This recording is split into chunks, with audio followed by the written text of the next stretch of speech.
سبحان الذي أسرى بعبده ليلا من المسجد الحرام إلى المسجد الأقصى. وقال النبي صلى الله عليه وسلم اللهم بارك لنا في رجب وشعبان وبلغنا رمضان او كما قال صلی اللہ علیہ وسلم. اللہ کے نبی صلی اللہ علیہ وسلم کو اللہ تبارک و تعالی نے معراج پر بلایا تھا. معراج اصل میں عروج کے معنی میں آتا ہے، یعنی اونچائی کے معنی میں آتا ہے. حضور اکرم صلی اللہ علیہ وسلم معراج پر تشریف لے گئے.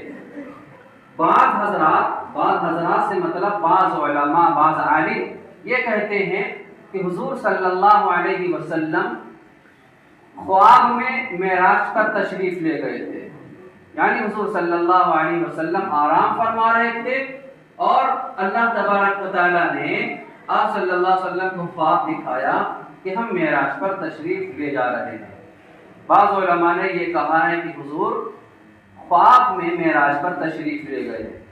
بعض علماء نے یہ کہا ہے کہ حضور صلی اللہ علیہ وسلم خواب میں نہیں گئے تھے بلکہ روحانی و جسمانی دونوں ساتھ میں تشریف لے گئے تھے. اور دلیل یہ ہے کہ جب کوئی شخص کہیں پر جاتا ہے تو گاڑی پر سوار ہوتا ہے، تو روح ہوتی تو گاڑی پر سوار نہ ہوتی. وہ گاڑی حضور کی وہ کیا تھی، وہ براق تھی.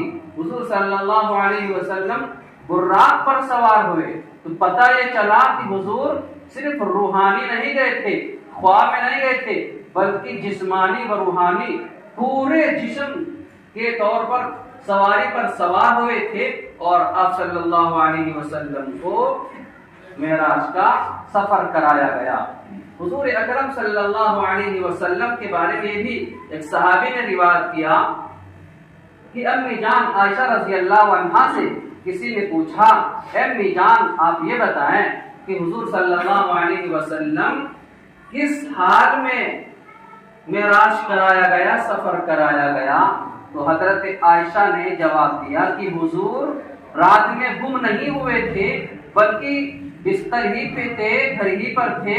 ان کے کہنے کا مقصد یہ تھا کہ حضور روحانی گئے تھے، جسمانی طور پر نہیں گئے تھے. لیکن حضرت عائشہ امی جان عائشہ رضی اللہ تعالی عنہا کی بات یہاں ہم نہیں مان رہے ہیں، اس لیے کہ یہ جو روایت امی جان کہہ رہی ہیں، جو روایت بیان کر رہی ہے کہ حضور گم نہیں ہوئے تھے، روحانی گئے تھے، جسم کے اعتبار سے گھر پر تشریف فرما تھے، تو یہ واقعہ اس وقت کا ہے جب کہ امی جان عائشہ رضی اللہ تعالی عنہا 4 سال کی تھی، ان کی شادی بھی نہیں ہوئی تھی. تو کیسے پتا چلا کہ حضور صلی اللہ علیہ وسلم جسمانی نہیں گئے تھے، روحانی گئے تھے؟ اس لیے یہاں پر بات کی کاٹ کر دی جا رہی ہے، کیونکہ یہ 4 سال کی تھی. 4 سال کی ایک بچی ہوتی ہے، اس کو اتنا نالج جانکاری نہیں ہوتی ہے اور ان کی شادی بھی نہیں ہوئی تھی، لیکن واقعہ کو بیان کر دیا.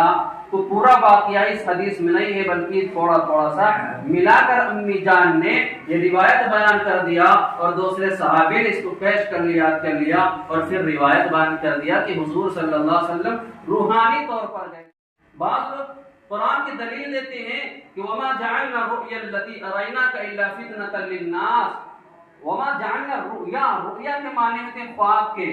تو بعض مفسرین نے یہ کہا کہ حضور صلی اللہ علیہ وسلم کو خواب میں معراج کرایا گیا، ایسے ہی جیسا کہ حضرت ابراہیم علیہ السلام کو خواب میں یہ بتایا گیا تھا کہ اے ابراہیم تم اپنے بیٹے کو لے جا کر ذبح کر دو.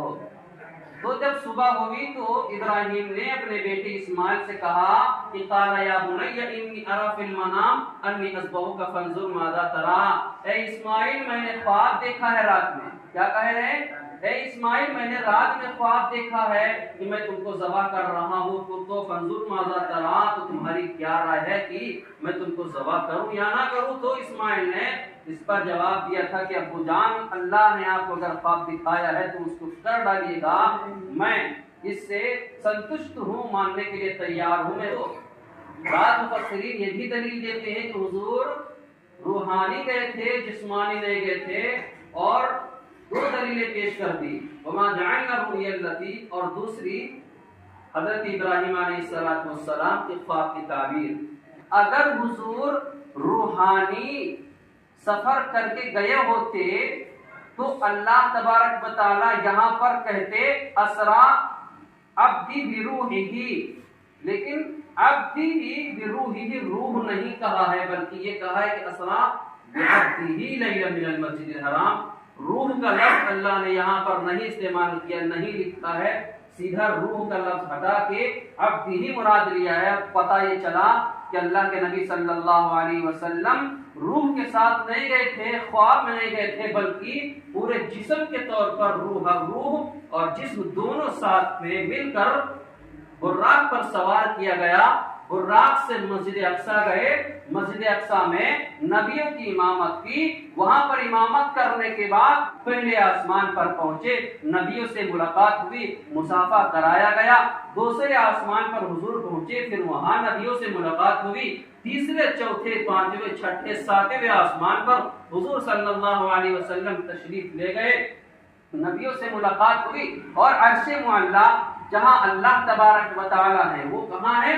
عرش عظیم پر اللہ تبارک و تعالیٰ کی کرسی ہے، وہاں پر اللہ اپنی کرسی پر فائز ہیں، وہاں حضور صلی اللہ علیہ وسلم پہنچتے ہیں، اللہ تبارک و تعالیٰ سے ملاقات کرتے ہیں، حال چال ہوتا ہے، پھر اللہ تبارک و تعالیٰ وہ تحفہ وہ ہدیہ پیش کر دیتے ہیں۔ تو ہمیں یہ عرض کرنا ہے کہ حضور صلی اللہ علیہ وسلم روح کے ساتھ نہیں گئے تھے، بلکہ روحانی و جسمانی دونوں ساتھ گئے تھے۔